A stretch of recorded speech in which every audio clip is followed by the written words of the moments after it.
Today on the standard, we're going to take a real athlete that's about 7 months off of an ACL repair, and we're going to take them through a sprint progression. Travis is one of the best I've ever seen do this. He's going to push the intensities. He's going to show you the progressions that we use throughout the rehab process, and we're actually going to see if we can get to his limit at that top speed today. So Travis, you were an athletic trainer, came into the performance world. We were lucky, super lucky to have you, and right now you've really been leading our role on the return to play side of things. Where does your obsession go with performance and return to play and the blend of those? Yeah, I've always kind of had a little bit of a goal to try to find a way to blend those two. I mean, I started off in athletic training. I did that for 4 years, went through grad school, did an internship, and honestly loved it. I mean, there was parts of the job that, I was looking to try to change career-wise, but a big passion of mine was trying to learn a little bit more on the performance side of things. I mean, I think that passion started honestly as an athlete, similar to a lot of us in the strength and conditioning world.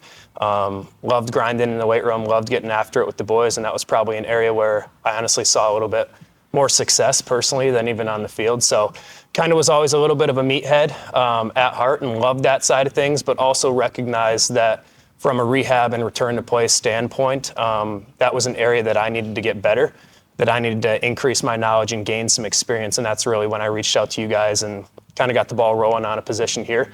And then ever since, I mean, the last 3 years, it's just been an evolving process of trying to learn more on the performance side, kind of connect dots with experiences that I had more on the medicine side. And then it's kind of blended into a role that I've loved, and I feel like it's been a really good fit so far here. We've really dove into ACLs lately, for better or worse. It's been awesome to work with. It's also unfortunate that we have so many athletes that come to us after tearing an ACL. Right. What have you learned about an ACL? Maybe what is similar with most return to play processes, and what's maybe on the rehab side of things where it's like each knee is different? Yeah, I think what you said right there is huge. Like every single knee is different. Everyone's like N equals 1, right? Everyone's an individual, and there are some common trends and things that we're attacking with every single athlete. But especially once I got into this space, working with developmental athletes and athletes with a lower training age and, across the spectrum, whether it's youth athletes up through college and pro, they really are all individuals. And I think a big passion of mine on why we're trying to attack this ACL thing as hard as we are is, like you said, the unfortunate truth is that these injuries keep happening. They're happening at younger ages. They're affecting larger percentages of our population. And the return outcomes from these injuries are not as high as we want. So we're trying to make an impact on that. And I think far too often people write ACL and the rehab after it off as really a simple process. And I think it's pretty complex when you look at it, right? We try to simplify it the best we can. But these are challenging injuries for people to come back from. It's not an easy feat by any means. I mean, it's a mental and physical battle for 9 to 12 months. So we're trying to help people out as best as we can throughout that entire process. Yeah, I think that's been my biggest issue is when I started working with some athletes, just because had built a relationship, and then they had that injury and they started coming to us, the protocols and everything, no matter what the athlete was the same. It was all timeline based. We had some people, it's 2026, they're still getting the same knee program that was built in when I had injuries in 2005, 2007, right? Which might be okay, might have done good things, but there's no way things haven't changed from then. And I've been obsessed with trying to change that process and have had coaches along the way, I've had huge mentors along the way. And then when you came in, you really helped. I think it was because of your obsession. You realized that we were missing a lot of blocks and we might not have had the answers, but you kind of went after it. I think one of the biggest things that we can agree on is the return to run process. It's not just a timeline. Where you might be getting stronger, you might be building range of motion. Okay, we got rid of swelling, quad size might even come back, but you haven't been doing any impact prep, or the only impact prep is maybe a speed ladder, which we both know doesn't prepare you for impact. And then at 3 months, bam, we start to jog. Right. And then every time when they do that, it's usually, okay, knee blows up, they went on a slow jog, we didn't like those mechanics, and we knew there had to be a different way. And then so with help of guys like Paf, help of guys like Boo, with us, with experience in here trying to figure it out, we've realized that there's different ways to do that. And I think that running progression in that pre-run process, I think is really what separates us on helping these athletes. One, when they do start running, have a little bit more success and confidence.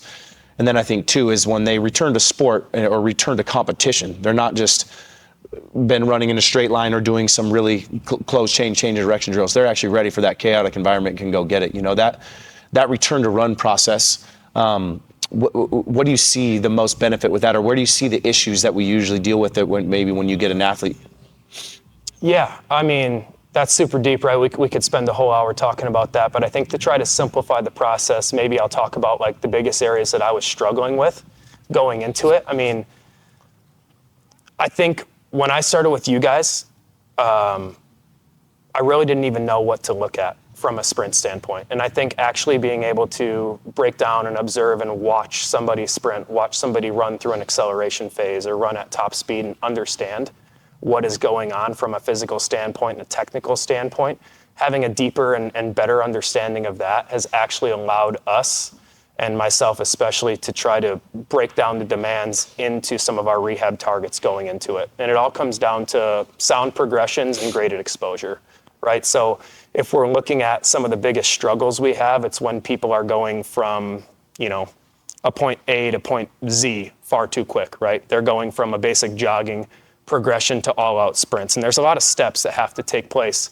between those 2 points. And it's really trying to bridge the gaps the best we can. And I think that's where we have some of our, you know, biggest impact and most success is trying to effectively bridge those gaps. Right. So that was an area I struggled at a ton coming into it. I didn't really know the tools to use. I didn't know the things to look at when we were trying to work inside of those gray areas between different points on the spectrum. Like the return to run is a huge milestone in every return to play situation, especially ACL. But there's a lot that goes into that, right? And I think where we start to see consistent problems is when people just get thrown into tasks that they're not prepared for. So today we're going to take one of our athletes, high-level Division I football player, right? Guy we've worked with forever, so he's a good mover. He's what, 7-8 months out right now? Yes, just over 7 months. Just over 7 months out. Today we're going to try to see what his max velocity looks like today, right? We're going to try to push that a little bit of a later acceleration phase, correct, right? And the biggest thing that we work on, and that we've talked about in a bunch of videos, is like how to, you know, work your way up and down in those progressions to where maybe find that limit, maybe have to bring it back, figure out where we push it to where it's not just, again, jog 50 yards, see how it feels the next day, right? That's my biggest focus that we're going to work on today. Before we can get to the running phase or even our pre-impact phase, you know, what do you look for the most, and what are you willing to deal with while you're also doing some of the pre-impact stuff? So like how much swelling, or does it need to be completely gone? How close do we need to be on range of motion, or does it need to be completely gone? I know it's all about context, where they're at, what year they are, how much time do they have left? Is this their last year? You know, do we have more time to work with? How old are they? What's their sport and their position? But a little bit of, before we get into impact, what are you looking for? Yeah, there is a ton that goes into it, and you know, context is king when it comes to making decisions like that. I think if you look at like an early rehab standpoint, we definitely want to have full extension. So we want that range of motion to be full from an extension standpoint. Flexion is one that sometimes takes a little bit longer to come back.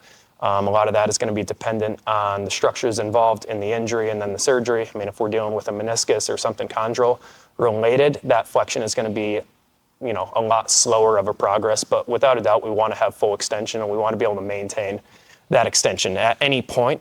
If we lose that, right, it's going to start to alter mechanics, but also start to alter the function of the quad and the available strength that an athlete can produce and the force that they can put into the ground. So we want to have full extension. We want the knee to be calm. And we use the term calm knee quite a bit, but basically what that means is we want pain levels to be relatively low. We want that swelling to be at a standpoint where it's controlled. They're not having big fluctuations day to day with swelling. And those are things too where if they pop up in the process, that happens. There's different reasons on why that happens, and we can go into that at some point today if you want to get down that route. But yeah, I would say swelling should be down, the knee should be calm. We want to have full extension. And then I think from, you know, a progression standpoint, we want to have worked through some of our walking tempo variations. We want to have introduced some form of speed with some of like our banded pulse or banded pogo. Let's get into that. Yeah, we'll do that with Troy. Right. Before that, I think one of the biggest hang-ups that people have is like, hey, the quad's not strong enough, right? Which we've had too, and we know maybe it's not even the quad, maybe it's just that whole lower limb is not strong enough. But we know at the same time, we think that we can work while strengthening the quad, but also getting it ready for run, not one versus the other. Right. You know, how do you blend those two? What does the strength look like for you before you let them have the impact? And like I said, we'll go through the impact today with an athlete, which I think will be sweet. But what's your philosophy there? What's your thoughts on the strength side of things? Yeah. I think it's very similar to what we do with every athlete that we train. I mean, we follow a concurrent periodization, right? Where every single quality that an athlete needs to possess, we're trying to focus on that throughout the entirety of the rehab. We use vertical integration to try to, focus on certain qualities early on. Obviously, strength is a big focus of ours. Something I've come to accept a little bit more, and I think we've come to realize, is there's a lot that goes into strength, right? We can look at strength super simply as how much force an athlete can produce, but there's a huge neural component to that, right? And if the athlete is doing something where the knee doesn't feel safe, or the brain and the nervous system is in threat and it's not allowing that knee or the surrounding musculature to produce force or create an output, we're not going to get anywhere. Right? So when we talk about bridging gaps, that's where we can utilize some of our walking dribble variations, our walking marches. We're trying to introduce these gait patterns that eventually will have more speed or more impact while simultaneously working on strength. The strength patterns that we utilize are very similar to a lot of the strength that we will do with every athlete. We're using bilateral compound lifts. We're isolating in single leg fashion. We're trying to isolate, down to a knee extension or different isometrics as much as we can. And some of that exercise selection might look different based on the build of the athlete or the goal that we're after. But I would say in general, we're trying to create an environment where the athlete's comfortable producing more force, where we are using different exercises that have constraints that allow us to target specific muscles and specific areas of the body that we know need to be targeted, and trying to combine that approach with, appropriate movement mechanics and bridging gaps into some of the higher impact movements. Yeah, I think two things on that. I think one, the patterning, not just in the strength world, but also in the way that we run, right? Like when the foot is out in front of us, when we get into a jog or we get into a decel or we get into a sprint. Rally train, baby. Sorry, we had a train delay right there. The rally train came by. So when it comes to sprinting or jogging, a lot of times when we jog, especially like the protocol that we see the most commonly is where it's go jog 50 yards or just jog, see how it feels, or get on a treadmill. The foot lands way out in front of the center of mass. That touchdown distance is way too far. As soon as the foot hits, there's an anterior shear. That's usually where we get the pain, especially with most of the graphs that we see here with the ACLs that we have is either a patella or a quad. So any anterior pain there is going to bug that and could possibly stress the ligament, might not. But with our patterning, how we land underneath the hips, I think to where, again, when we're getting them ready to run, it starts teaching some of the postures, the shapes, the cycling. I think it helps build confidence because they feel like they're doing something like an athlete, and then that foot lands underneath the hip, like we'll show here in a second with our athlete. But I think that's huge on the patterning side of things. And I think the second thing is when we can start getting them into those running mechanics early, even like 2 weeks out, say it's not a meniscus and they're doing some sort of walking dribble. The monotony of the rehab process, which if you've been through and how grueling it is mentally, we can help limit that. We can help build small goals. You know what I mean? For sure.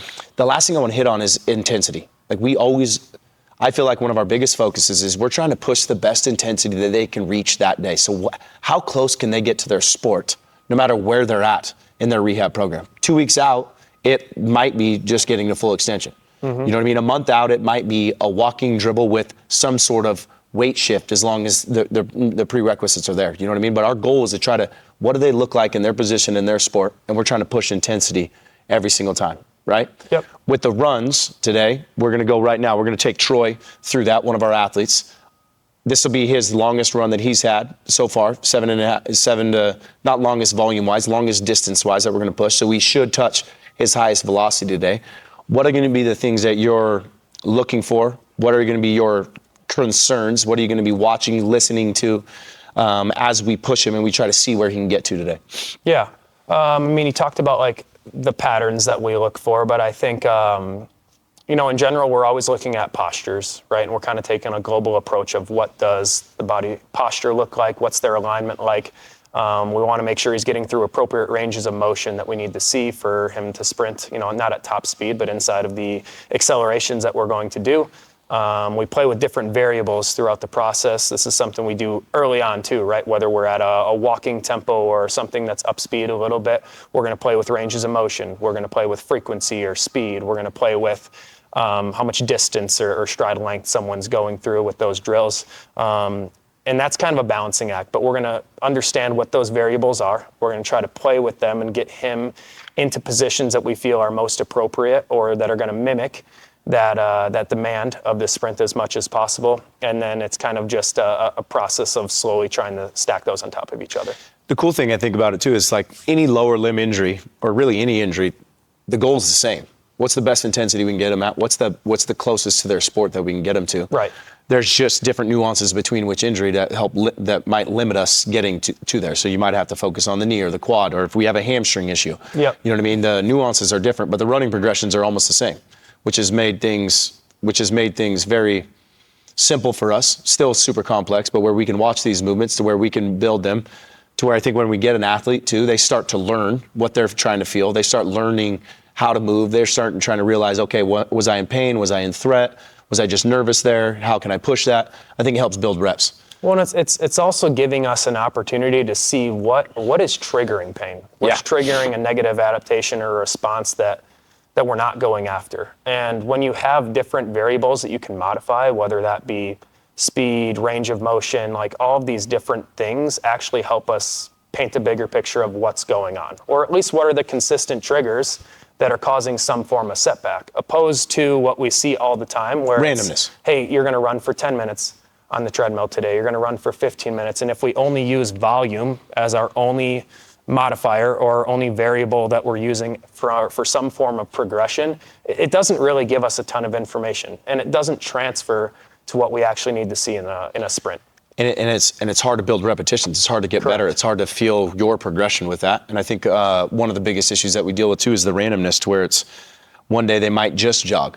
Mm-hmm. One day they might just do a leg extension. One day they might just do strength. One day all of a sudden their first day of plyos, they might box jump or jump rope or something that has nothing to do with the way that they're going to move, right? And that's where we've tried to build this system to where there is more consistency. There is more goals, small level goals that an athlete can hit and go achieve as we work our way through it. So let's go rip it with Troy right now. Sick. Okay, and we'll take ourselves through it. Come on. So Travi, I want you to take us through. So we've worked with Troy for a long time. Again, 7.5-ish months off of an ACL.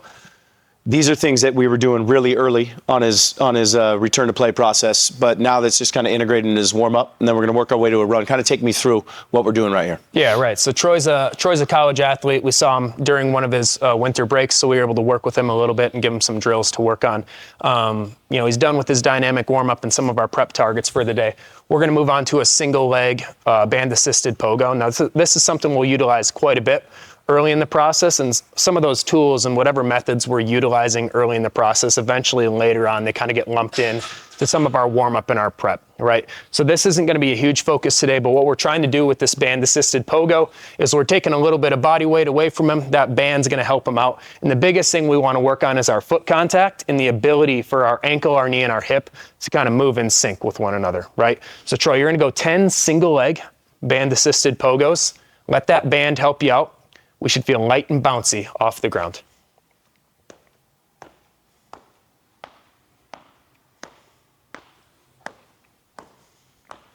Nice. On this next one, let's stay on your left leg again. I want you to shorten your hop a little bit, not quite as high, and really try to focus on that full foot. It's almost like the middle of your foot is doing all the work here.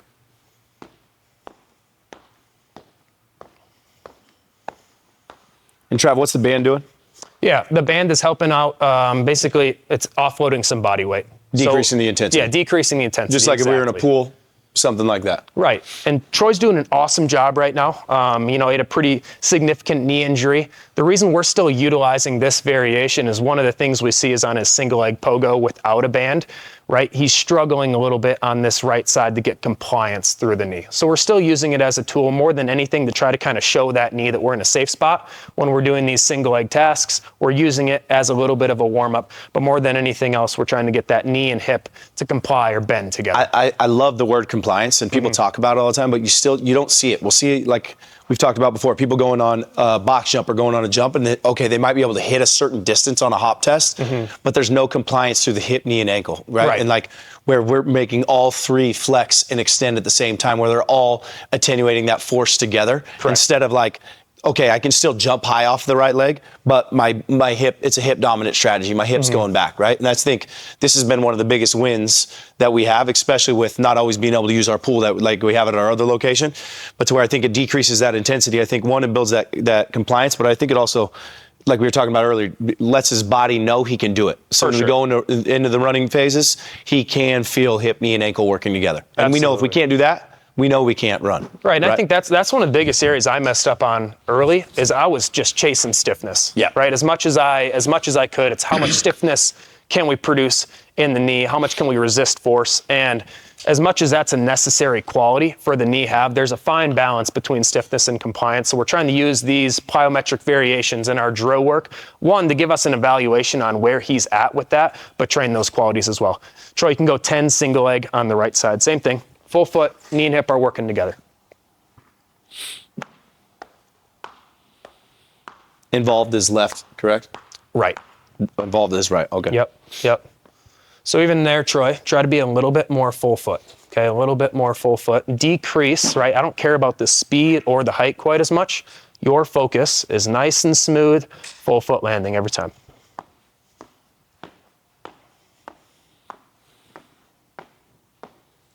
Awesome. Okay, let's set the band down. You're going to start right here on the 5-yard line. We'll go 10 yards. I want you to go an A march, down and back. Nice and smooth, same way we've been doing it in a warm-up.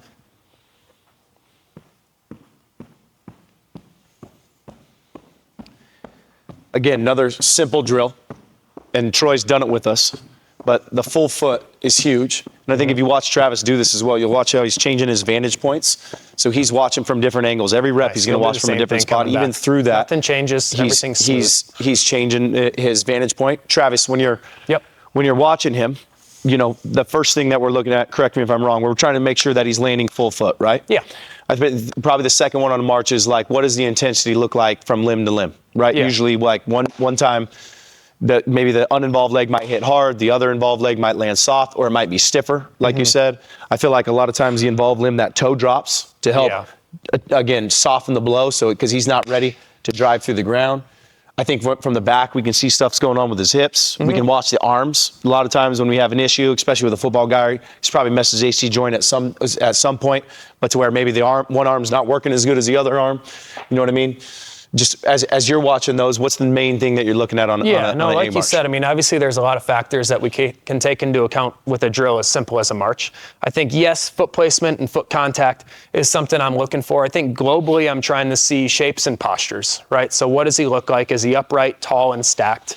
Is the lower half going through a symmetrical range of motion, which he looks awesome on this right now. This would be something if he was in an earlier stage, maybe that knee can't flex as much, or we're seeing a little bit different heel recovery on one side versus the other. The A march is a pretty piston-like motion, so we don't usually get a ton of that heel recovery, but I'm looking for posture, I'm looking for shapes, I'm looking for symmetry on the upper and lower half. But like you said, I mean, we're using this as a tool right now to try to get a little bit of force into the ground, accept that force, right? And then get him warmed up as we start to work into some more of our drill work. Love it. Yep. Okay, Troy, same thing coming back.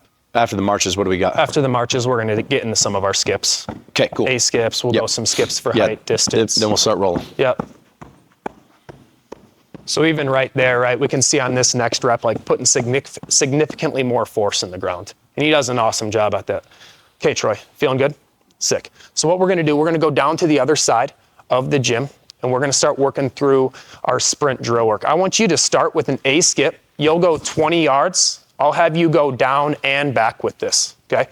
Try to feel those same shapes and positions that we were just in on the A march.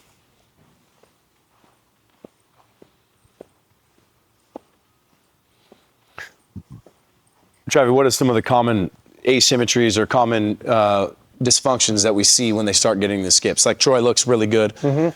They had to work on some things. You know what I mean? What are some of the common things that we see? Hey, Troy, on this next one, you were doing an awesome rhythm switch there. I want you to get into that 2-to-1 contact that we've been working on with the A-skip. Ooh, that was a good looking A-skip right there. I've been trying. There we go. Nice, Troy. Yep, full foot. Yeah, so I think some of the things we'll typically see on an A-skip, right? If someone's kind of having that delayed knee extension or they don't really want to put force into the ground, they could be a little bit quicker off of that side. It's a little bit easier to see on some of our dribble variations that we'll do here in a little bit. Similar to what you said earlier, right? The arms tell a big story on what's going on. So we might see some asymmetries in terms of arm swing, action of the arms. The spine tells us a lot of the story. So the spine's extremely adaptable. We might see listing to one side, rotating to the other. All similar things that we'll see throughout all of our drill work. Love it. I want you to go a nice, easy, straight leg shuffle on the way down. On this, make sure you keep your toe pulled up to the shin and think about hammering your heel back under your hip. We're not focused on speed here, okay? Stay nice and tall. Everything's smooth.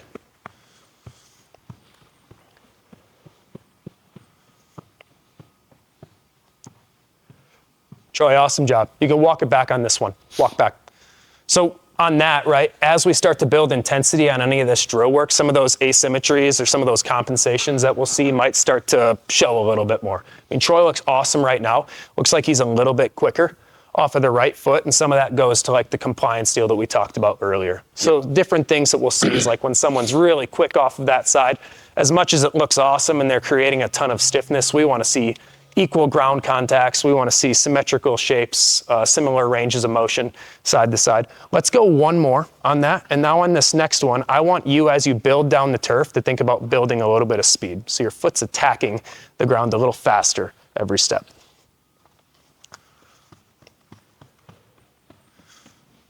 And he's worked through these for, a couple weeks with us right now, and he's been doing some drill work off at school throughout the rehab process. So everything that we're trying to do right now, these are progressions that we would take through a longer process if it was earlier in the rehab. It's a portion of our warm-up now, and we're just trying to play with different variables. Obviously, the A-skip's working us into our big ranges of motion that we'll see with acceleration or top speed. Our straight leg shuffle is getting him to increase that stride frequency and work some of that faster scissor action, just trying to build us up into the demands of a sprint. Yep. Troy, let's go a skip for height. You'll take a skip for height through 20 yards. I don't want this to be max effort. I want you to really focus on rolling through your foot and working straight up off of the turf.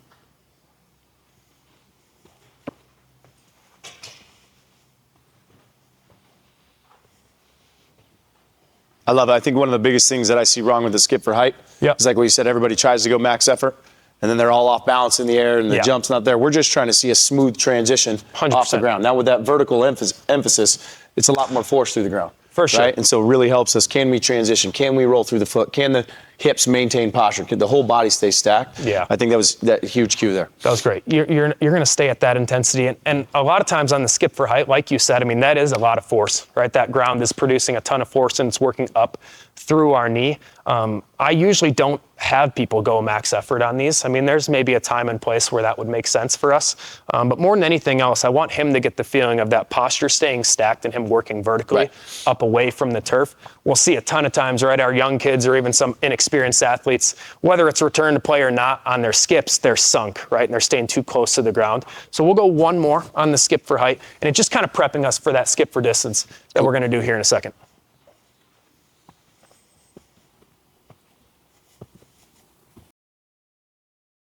Nice job. You'll walk it back. I'm going to hang out down here. You're going to go a skip for distance. Let's try to have that same intensity, okay? Nice and smooth, and you're thinking up and out every single step, up and out. So what did you see there? Right there, I would say like a little bit sunk, too close to the ground, a little bit too horizontal. Let's back the intensity off a little bit. Whatever you were at there, let's bump 10, 20% off. Everything feels smooth. We're not in a rush right now. Keep rolling through the foot. Every skip, you're thinking, get up off of the ground, up off of the ground. I think that was a good one to see too, because a lot of times the first time somebody skips for distance, we're trying to work on projection, right? But a lot of times they end up staying too low. here Yes. to where that foot's getting that chip in action. So we want to keep the hips high, a little bit more of a flight phase, Troy. But like you said, lower the intensity a little bit. You can decel out the door on any of these if you need to. You're one of the best guys at this. Yeah, you got this. Yep. Even just hip height changes everything there. Right. Yep. Money. Troy, great job. Hey, let's go one more just like that. Yep.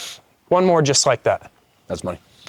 And this is something too, right? We're using like 2 to 3 reps per exercise right now as a portion of the warm-up. In an early stage of rehab, that might be our focus for the day, right? Yeah. And we might build 100 to 200 yards of different skip variations or different dribble variations into a session. And that's where you said it all comes back to intensity. We're trying to scale that and bridge gaps and build into, yes, volume is a piece of it, but it's what can we build from an intensity standpoint? Well, each one of these might be a day progression, right? Like Absolutely. the first one would have been, even before that, it would have been no flight phase, right? It would have been For sure. bilateral, no flight phase. Right. Then we would have went to Working into some unilateral, yeah. And then we introduce a flight phase. Then we do it without a band. Right. And then maybe the first time is like a skip. Absolutely. Right. And then it's, okay, now from the A skip, can we get into some height or some distance, And we're lucky with Troy, right? He's an athlete that you worked with for years going into this, so he's got a pretty strong base. There are athletes that will get where there's a big skill component to these drills that we have to teach. And the more that we start to realize and recognize that this process is not just a physiological process, but there's a big, neurological side of this. And when we're bridging these gaps and we're using these different modalities to try to build into a sprint, we're trying to show the brain that these patterns, that these postures, positions are safe, that we can access them, that it doesn't automatically have to increase pain. And when there's threat present, it's going to spike pain, right? Swelling could increase just because of that. And I think the biggest benefit of introducing them early is that we're working these patterns we're doing. There's not a lot of risk. The foot is landing underneath the hip like we talked about, so there's not a lot of anterior force going through the front of the knee or into the patella or the quad. But two, it's if they have done nothing and then we go back to not running for 3 months or even 2 months or doing anything like that, and then coming off of that, and where one, you have to relearn how to do it. Now you got an injury too, so you don't even know where your lower limb's at. It just gives us awareness. It starts getting us ready to go do that. And I think that's one of the biggest things that we've been trying to focus on the early stages. Let's go one more. Yeah, 100%. Just rip it, Troy. You're good. Yeah.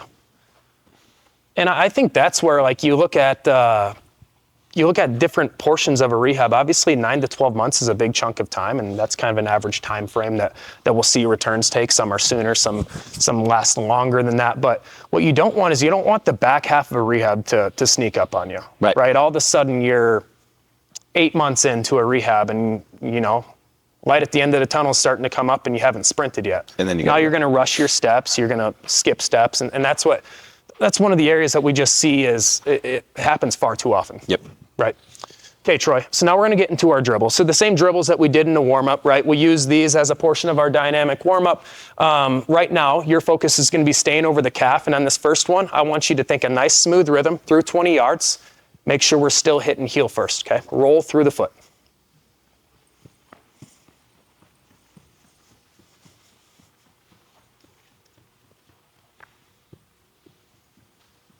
Anything besides ACL? Yeah. That's what I thought, yeah. Yeah, I mean, that was pretty significant injury. Troy was a ACL, PCL, LCL, medial meniscus. He had some IT band injuries. So, yeah, I mean, definitely a fairly significant knee injury, and that'll slow things down at the start. So we always take that into account. It's like, obviously, we are progression-based. We don't love the old school timelines. We understand that there's a physiological healing process, but it's what can we do inside of that that's actually going to help build somebody towards the demands that they're going to have to encounter later in the process. Yeah, that was awesome. A clean ACL, you might be able to sprint Nice job on that.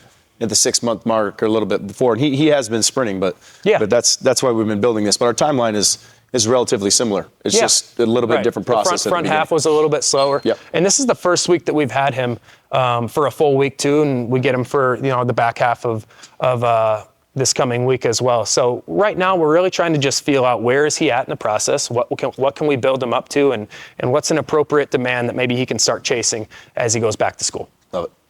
You're gonna go another one, and I want you to stay over the calf. On this one, start a little bit slower and gradually build your speed as you work down the turf.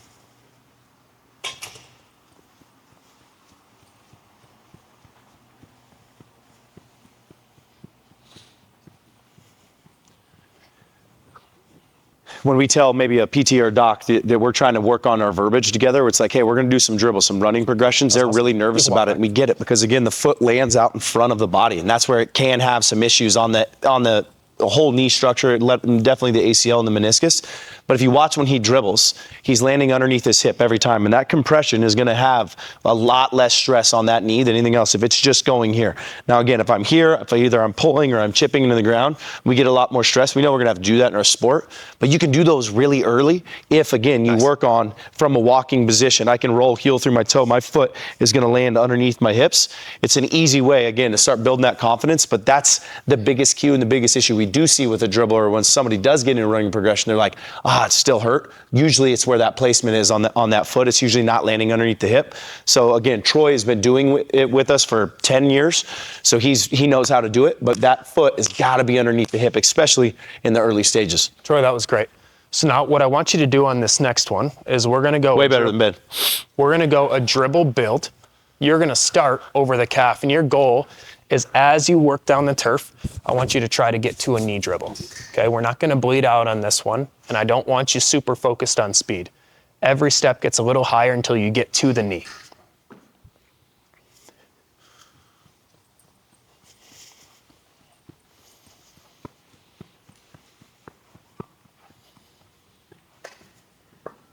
Troy, awesome. So like I said, right, we use this dribble as a way to introduce gait. We're doing a vertical-based running drill, and like you said, foot placement plays a big deal, and it's a big factor into it, but we're trying to play with these different factors. Range of motion increases, frequency increases. We might do some, like when we get to a dribble bleed here in a little bit, where that range of motion and frequency is building as we go, and we're trying to get closer to the shapes of a sprint. Love it. Yep. On this next one, I want you to stay in a dribble. You're not going to stride out yet. Do the same build and height and try to think about picking up speed as you go. So every single step, that foot's leaving the ground a little bit faster. Good. Build height.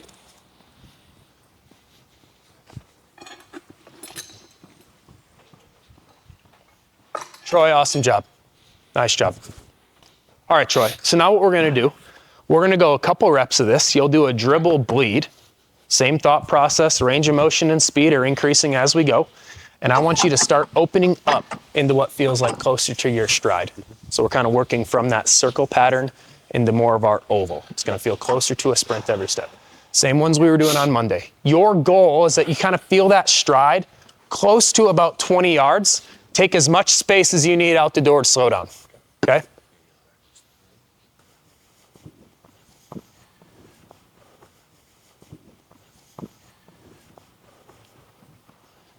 Something too, and you got to pick and choose your battles when they're running, but you'll see, like we were talking about earlier, one arm is moving differently than the other, but that's something that we'll attack with some cueing, a lot of stuff, prep work, maybe it's on the table or how we're moving in the weight room. But again, football guy probably has had some shoulder injuries in the past, but also coming off of a knee injury, there's so much, the neurological component like Travis was talking about, there's going to be something to where it's like one side's moving differently than the other. And it's sometimes we get so acute where you're just focusing on the knee and you're trying to make everything look good. But if the shoulder's not working right, our pattern and what we're doing on our other side is usually on the contralateral limb is going to be off. So that'll be something that we focus on too as he starts working his way to sport. And you'll see the faster he gets, the more exaggerated you can see that. Nice, that was good. You're gonna do the same thing. You're gonna do the same thing. On this one, I want you to maybe feel like by about 15 yards, you get towards that stride, okay? And then we can carry that stride through the 20.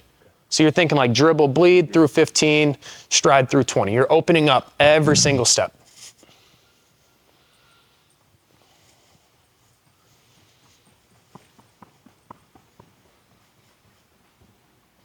So kind of what we're doing here, right, we're almost taking like a long to short approach with the dribble and with some of these builds. And this is something that we'll do, yes, inside of today's session, but really if you look at like a earlier stage training block, this is how we usually, or how we'll typically progress somebody through some of these running drills, right? So we'll start with longer based dribble bleeds and we'll slowly try to shorten that bleed distance and then increase the distance that they're striding out or kind of working into some of that running form. Where they can straight rip it from an Excel. Right. Yep. Right. I'm just trying to build into it. So it all comes back to graded exposure and the progressions that we're working through. How did that feel? Cool. Thought it looked awesome. All right. Right now, keep thinking like big, smooth arms from the start. Big, smooth arms from the start. So let's do the same drill. And now the only thing we change is you're going to go a bleed through 10 and then a stride through 20. So we are a little more aggressive on our bleed and we carry that stride a little farther.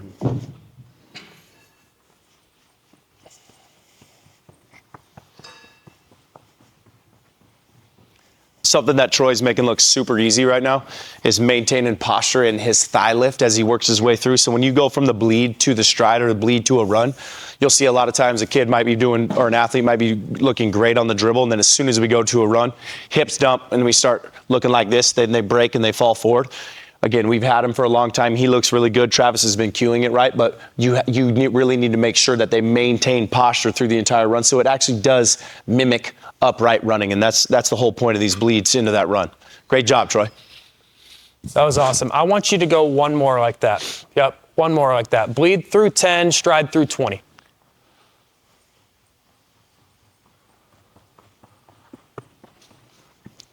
Yeah, and that posture point you brought up was huge. And I think that's another reason why we really like using that long to short approach. One of the biggest things we'll see if we introduce a short acceleration too early in the process and someone's not strong enough or can't produce the force to get into those positions, posture starts to break down. Yep. So an advantage of using those upright drills, right? It's not as aggressive from an acceleration standpoint. It mimics a little bit more of our top speed running, even if the demand isn't quite as high as our max velocity. But we can get into some of those higher intensities with actually a lower acceleration demand. And then we'll kind of today, you'll see, we'll try to start building them into that. Yep. Okay, Troy. So now, same thought process, but you're going to go a bleed through 5 and then a stride through 20. All right, so we've got 5 additional yards to build. You are probably going to feel faster at 20 yards on this one than you did the last couple. I still want you to think from 5 to 50, or from 5 to 20, that 15 yards is a build. Every step's still getting faster. You're going to be upright throughout the whole thing. Stay tall.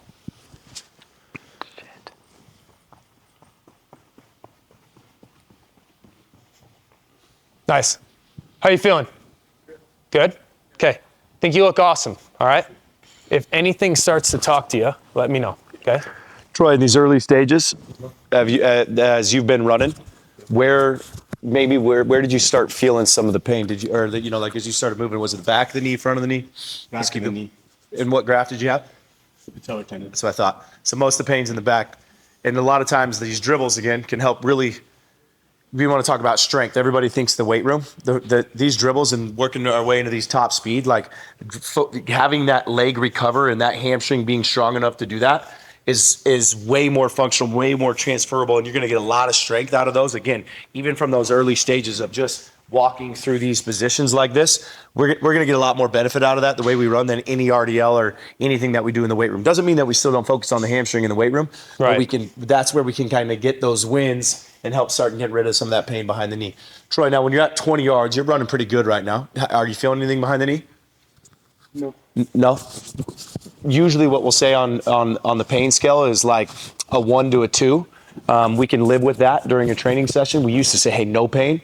But we do think that we can push through a little bit of pain. Now, you have to know your athlete. Troy's pretty damn tough, so if he tells us a 2 or a 3, we probably know that's pretty damn high for him. But we can work our way through a little bit of pain, again, as long as it's not getting worse from rep to rep. Let's do another one like that. That was great.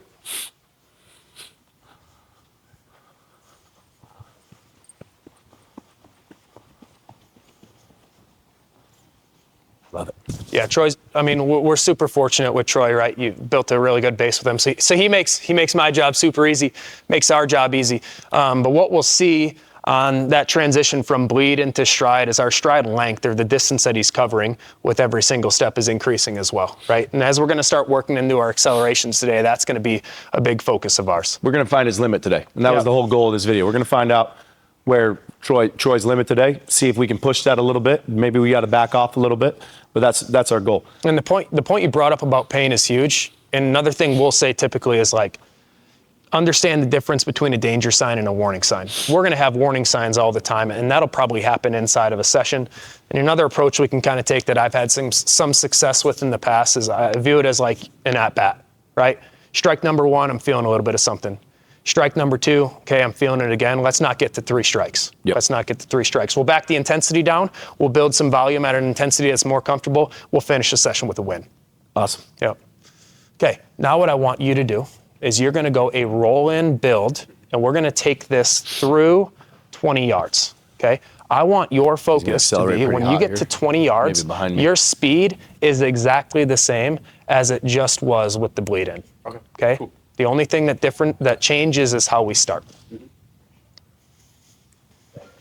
I think the biggest thing about this roll-in, we do these, even with our healthy athletes, you want to sprint. Some days you're beat up, some days you're struggling. The roll-in just helps lower the intensity on the start to where we can just start getting the body to where we can go from a dead stop. We can go 0 to 100. The roll-in just makes it feel super smooth. These are one of our favorite ways to start. What's up? You can ask, what do you got? You want me to build it through the finish base of the bleed you just said? Yep. Cool. What do you feel like you were at by 20 yards on the bleed?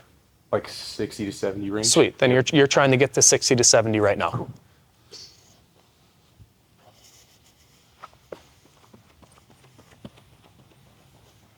Great job, Troy. One of my favorite things about the roll-ins too, rhythm is so hard for any sprinter, even an athletic, healthy individual. Finding rhythm, so that transition of being able to go from acceleration to late acceleration to top speed is really hard. Starting this a little bit slower really helps you feel that rise, that smooth rise. So Troy's going to do it again. It'll build it up a little bit faster. But if you watch his angles, it's nice. Each step, his projection and his line of attack is gradually increasing, just like it should as we come through our sport. Yep. Great job, Troy. That was awesome. So if that was like a 60, 70, I want you to try to get to like a 75 or 80 on this one. You're still going to do a roll in. Your build just gets a little bit more aggressive. Gotcha.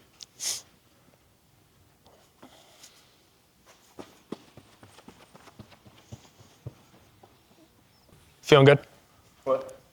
Yeah. We doing another progression on that? Yep. There you could really see the line of attack increase. When you'll see on the acceleration, again, we struggle with heel recovery. We struggle with posture, being able to maintain the posture as the foot hits the ground, and we struggle with big shapes with the thighs. Again, Troy does a really good job, so I want you guys to, in the video, I want you to watch and focus on that from Troy right here. Hey, let's try to turn it up just a little bit. Listen to these cues. Yep. So if you were at 80 there, let's try 85, maybe 90. Yep. Still building to get there. Still building, still building. Nice. And Troy does a great job too, like you were talking about, that line of attack or that acceleration angle. As our intensities are increasing, that acceleration angle is getting a little bit more aggressive. Yep. And later on today, when we take him out of that roll-in start and we go from a static start, that'll be even more of a case. We'll get into a stronger angle, right? He'll start projecting a little bit more, and that rise will happen later into the sprint. And we're actually, he's accelerating and building for a long time. Troy's, not to build his head, Troy's a 23-mile-an-hour guy when he's healthy, one of the fastest 10s that we've ever seen. So it takes him a little bit, it takes him a while, so he might be running to 25. If you have a younger athlete, and maybe, again, they haven't ran as much and they're just working on acceleration, their build might be through 10. They might just be trying, what's the best speed? Where can they get through 10? You know what I mean? Even in a little bit in a later stage, because they might be more upright at that 10 to 12 mark. With your faster, more elite athletes, it's just going to take a little bit longer for them to get upright. Where do you think you're at, intensity-wise, as far as speed? I got a couple more rounds for sure. Okay, what do you think that was? I know you got more in you, but what do you got? Like 85, 90. Okay, sick. So let's call it a 90. Yeah. So now what I want you to do, you're going to do the same roll in, but you're going to try to hit 90 by 15 yards instead of 20. Okay. So we're going to shorten our sprint a little bit, okay? But our intensity, we're still trying to touch the same thing. Chappie, why are we trying to do that? So this is kind of that long to short approach that we talked about earlier. So we found his target intensity, which is like that 90%. He looked good. We're happy with it. Now I want to see if he can get there a little bit sooner. So we're going to increase the acceleration demand of this roll-in. He's doing the same exact drill. It's just causing, we're just a little bit more intensity on the acceleration.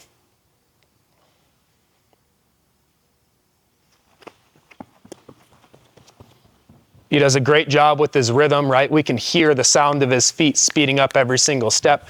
That rhythm's getting faster and firmer every single step. And that one right there is usually one where we'll see a breaking point to where it's like, okay, hey, something went wrong. Troy is killing it right now on the camera. Yeah, but a lot of times there, it's like, okay, now he took off, boom, he loses posture. He starts cycling too early like this, or now he starts getting a little short and choppy as he starts to run.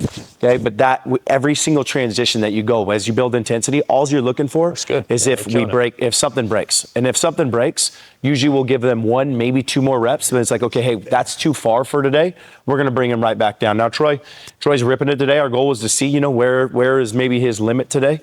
But we might keep him close to there because, again, he's running 95%. He's moving pretty good through 15 yards. Yeah. But you'll see with each progression, maybe it's a dribble right into the roll-in. It's like, ooh, the roll-in, that cycling action, I'm still feeling the pain through the back of the knee. It's like, okay, awesome. We're going to get really good on the dribble. We might lengthen up the dribble a little bit. And then we know some of our target areas inside the weight room or on the table is that we have to make sure that we can start getting rid of that pain or start attacking that issue and see where the driver is on that so that we can start increasing the velocity. We can start increasing the intensity. So as we work our way through the run, it's what helps dictate our inputs into our program that we're going to do inside the weight room. And as we do this run, it's a movement screen. So everybody's like, what screen do you do? We always are watching movement, but the running and where we're at on each sprint day is the best movement screen that we can do. Troy, you're killing it right now. 100%. Great job. Hey, yeah, you look really good. So what I want to do, okay, is you were at about 90% by 15 yards. I want you to go 1 more. Don't change anything. And then we're going to start to bring you back towards 10. Okay, so this same exact rep you just did. Yeah, we're going through 10 here. He's going to go through 15. 1 more, 15 just still? like you did. Through me, Troy. Yep, building to that 90.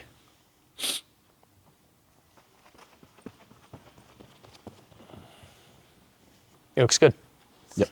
So, yeah, I mean, you kind of talked about what our goal was, right? So earlier in the week when we sprinted, he did a 2-point start, so out of a static start through 10 yards. And he looked really good. We built some volume there. Today, we're going to see if we can get him through 15 on that static start. So we're going to bring him back to 10. What he's going to do right now is he's going to go a roll-in build through 10 yards. We're going to try to hit that same intensity that we just hit at 15 at 10. It's the same thought process, long to short. Still rolling? Still rolling. Cool. We'll go 1 there, and then what we're going to do is take him out of a 2-point.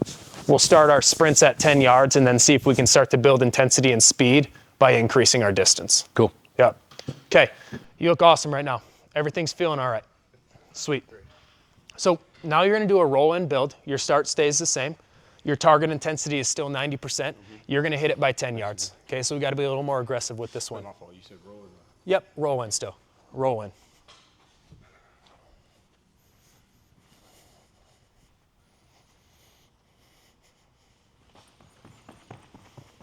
Love it. And even there, right, I mean, like, you're seeing him start to get into that acceleration angle way more. He's starting to get into that forward lean that we want to see, but he still is rising as he gets faster. Troy, great job.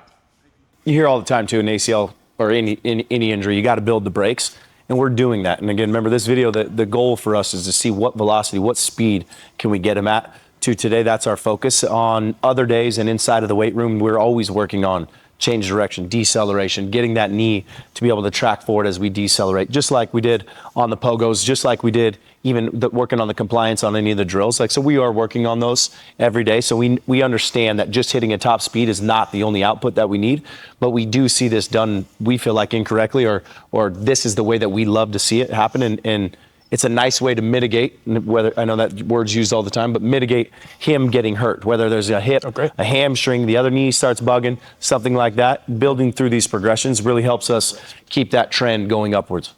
So what I want you to do now, when we sprinted earlier in the week, what did you feel like you were hitting in terms of an intensity? Were you all out through 10? About there. Okay. Towards the end, I got a little bit posterior, Yep. and it toned down a little bit, Yep. but pretty much the same. Okay, so our goal now, you looked really good on the roll-in. I want you to go out of a static start, okay? We are gonna alternate feet. I want you to go 4 reps through 10 yards. Okay. You're gonna switch feet every single step. And your goal is I want you to try to match what we did on Monday with the sprint through 10. Cool. So we're not gonna go a roll-in start. This is gonna be a true 2-point. Cool. Sweet.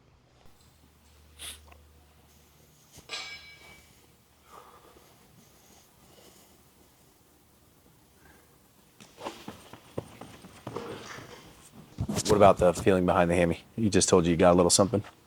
Yeah. So on Monday, towards the back half of our sprints, started feeling the back. Oh, Monday, not today. Not today. Cool. Yep. Cool. Monday. Nice. You'll do the same sprint. You'll switch feet. Yep. Hey, and on these, hey, now that we're getting to a higher intensity, no rush, right? We can go closer to 45 seconds, a minute between if we need to. Yeah.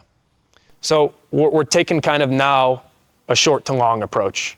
So we're pushing an acceleration through 10 yards at an intensity that he feels comfortable. We're trying to push speed as much as possible. And the goal today will be to see if we can get past 10 yards. And if he's accelerating at that same rate through a longer distance, we're going to hit a higher speed for today. Feel good?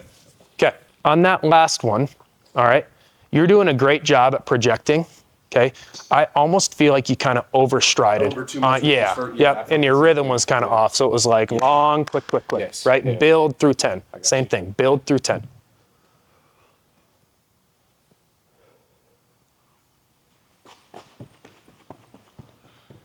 He's killing it. The toe drag is new. We didn't teach him that. We'll get rid of that, but he looks really good right now. That boy, Troy. Nice job, Troy. Good job. Yeah, that, I felt like I should. I thought your rhythm on that was better. That was good. Yeah, definitely. That was good. So let's go 2 more. Okay, we got up to 8 the other day. We'll stay at 4 for right now, and then we're going to try to build you past 10 yards if we can. Yeah. Now, something else we could do, right, and we use it frequently, is we could add resistance to this sprint. And that would be a way where we could technically reduce the intensity, not working at quite as fast of a speed. That's also a way where if an athlete struggles with the positions of acceleration or they're not quite strong enough at that point, we could get him into better positions. And we've been utilizing our T-Apex and our sleds with Troy throughout this process. He looks really good today, so my anticipation is that we don't add resistance to the sprint, but that is something we could do. And I think resistance, people think actually increases intensity. It takes some weight off of their body. It helps that transition phase as they're switching, and decreases that intensity as the foot attacks the floor. So at the beginning, we might actually load it up pretty heavy. He can get into a 45-degree position. He can hit a march. I actually like over the sled push. I like a backpack strap heavy to where I can get in a 45. I can use my hands. I can feel that foot trying to drive down and back in that piston action. So resistance training or resistance sprinting and those progressions is something that we use all the time. Just when we use them changes as you work your way through the rehab process. For sure, yeah.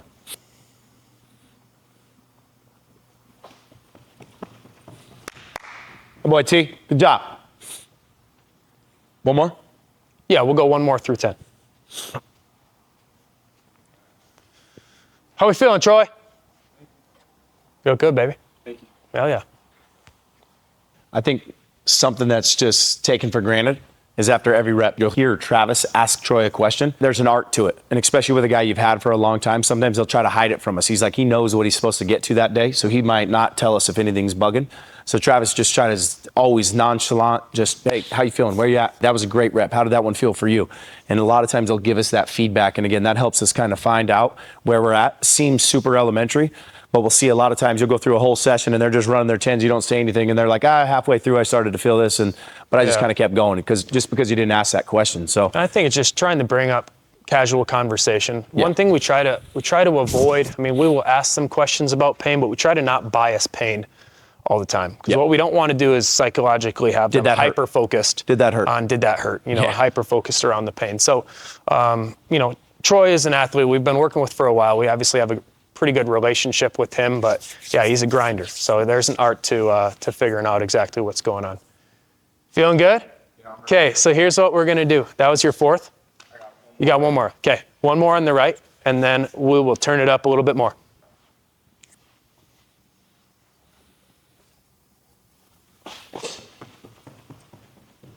Job, T. Grab a drink, take a minute. Okay, so out of a 2-point stance, I'll let you start with whichever foot you want. Now, you're gonna sprint through 15 yards. I want you to think about starting with the same intensity. Realize we'll get to a faster speed at 15 than 10, okay? Yep.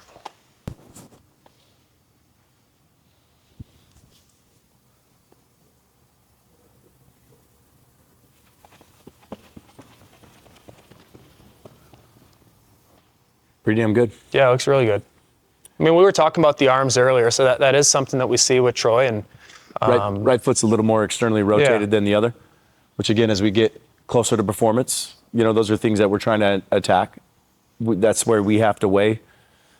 Do we have a high risk of hurting ourselves during this? Probably not, but it's something that we got to look at with both of those things. But for where he's at, he looks really, really good. Yeah, and when we're trying to push an output, we want to be mindful and limit some of our cueing and how cognitive we're trying to make that process. Right. I mean, our goal right now is to try to push speed, and we're trying to get him, sprinting at an intensity that is maximal for where he's at through 15 yards, which he's doing an awesome job at right now. So like you said earlier, right? That's something where inside of our drill work, inside of our dribbles, maybe some of our warm-up acceleration, we'll cue it a little bit more. Right now, we're trying to push it. Yep. So a little bit longer rest before this next one, no rush. How'd that feel compared to the 10? Good. Cool. Sweet. Let's switch feet on this one. So we'll just keep alternating which foot is forward. I thought everything looked great. Yeah, as long as it feels good, we'll push to a few more of these. Good to go. Not yet. So the last time he ran, he was running 10s. Yep. What's the max distance you think you're going to let him go today? We'll stay at 15. Cool. Yeah. Yep. So we ran, we did some roll-ins and a fair amount of dribble work beforehand. We ran 8 10s on Monday. We'll probably stick with around 8 maximal effort sprints. We've had a decent amount of volume on the warm-up accelerations and some of the drill work beforehand. The goal was for him to try to get those last 4 at 15 yards today. Love it. Yep. 2 in? Yep, we're 2 in. Keep ripping it, T. Killing it.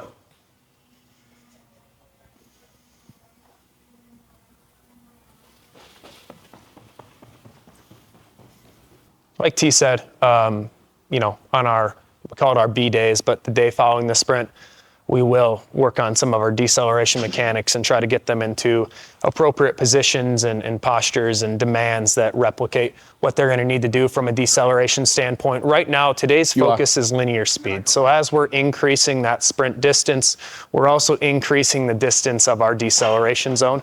If our focus was a little bit more on the decel side, that's where we'd shorten that. Troy, how'd that feel? Good. I was just saying, when I go right forward, I'm almost forcing a drag on the second. Like it's not natural like a first step.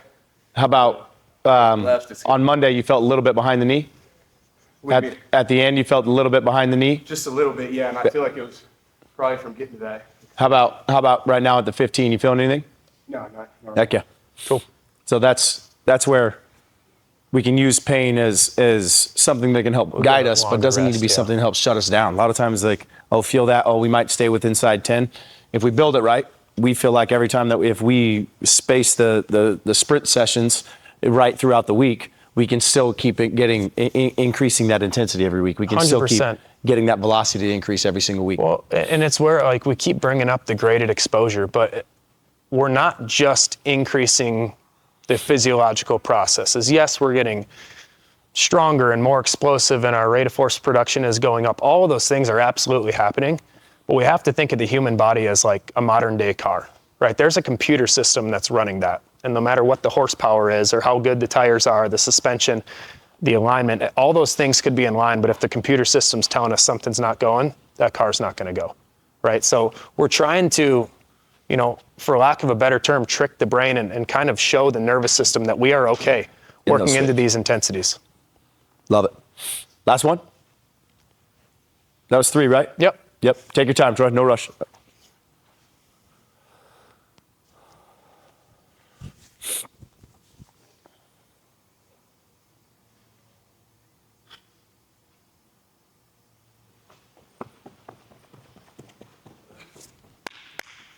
Troy, great job. Really good. We'll grab a drink. We'll take a minute before we go to our strength work. I love it. So those are our running progressions. And again, they can speed up or slow down depending on where you're at. And again, same thing with a hamstring, like a dribble on a hamstring. You might just say everything's cyclical. So you might just be underneath the hip. And it's like, okay, I got no pain. Okay, can I go higher? Okay, can I go longer now? As soon as we go longer, usually on the hamstring, you feel an issue. And it's like, okay, where can we work at within that pain level that we can tolerate and deal with? And then how can we push that each session? Those are, I think what Travis is going back to, the best thing is it builds confidence. If you've ever had an injury, especially like an ACL, the first time you're back at practice or competition, like your confidence level is so low. You're so nervous about it. Our goal is to try to increase that confidence as much as we possibly can because they've been exposed to those positions, if not even higher velocities than they might reach in their first practice. It doesn't mean that they're fully confident and they just got it, but we're trying to bridge that gap to where when they show back up, they feel like they can go attack it and kill it. Travis is one of the best at it. I think your biggest thing that you got to do if you're working with an athlete that does this, or if you are an athlete that does this, it's like, okay, do I have the right postures and shapes? And if I do, what's the best level that I can get to each day, right? Without jumping from it, without going from a jog to a max effort sprint. Like, oh, okay, you can jog now. Let's run as fast as we can. Or you haven't done any impact, and now let's just go jog. People don't understand, like jogging a mile after an ACL, which we've heard before, jogging for a minute is literally thousands of foot contacts to where, okay, maybe while you're doing the run, it didn't hurt, but then an hour later or the next day, everything starts to hurt. If you progress it the right way, we build the confidence, we build the capacity for them to be able to compete in their sport. And then 2, we can actually help increase their performance. The one nice thing about having a 9 to 10 month rehab process is that we can reteach them how to move. We can focus on some things maybe that were their limiting factor to performance, to where we can attack those just because we have more time, because they are not at practice as much and not competing. So those are some of the benefits we can do. Yep, and can't highlight enough, right? Like, we worked Troy through a pretty quick progression on this today. It's because he's been doing it for months, right? And he's put in a ton of work to get to this point. And now some of those progressions are just part of our warm-up, but those stages take time and repetition to really master. So Troy looks awesome. Awesome. Yep. Appreciate it, Trav. Thanks, Absolutely. Troy.